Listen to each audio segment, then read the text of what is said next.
Групово обучение на полицаи. Бъдещия обучението офицер задава въпрос: колеги, какъв цвят е нашата синя униформа? Почват гора от ръце. Червена, зелена, лилава, сива. Един по-скромен отзад дига ръка. То кажете вие, колега. Синьо. Браво, да, това е верният отговор. Офицера леко изнервен продължава. Вика, колеги, после съсредоточил следващия въпрос. Какъв цвят е нашия син автомобил полицейски? Тя пак почват. Червен, жълт, кафяв.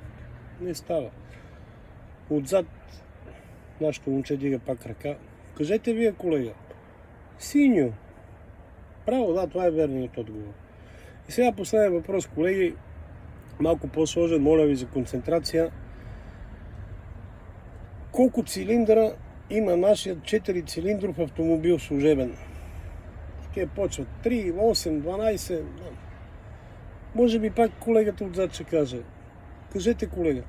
Синьо.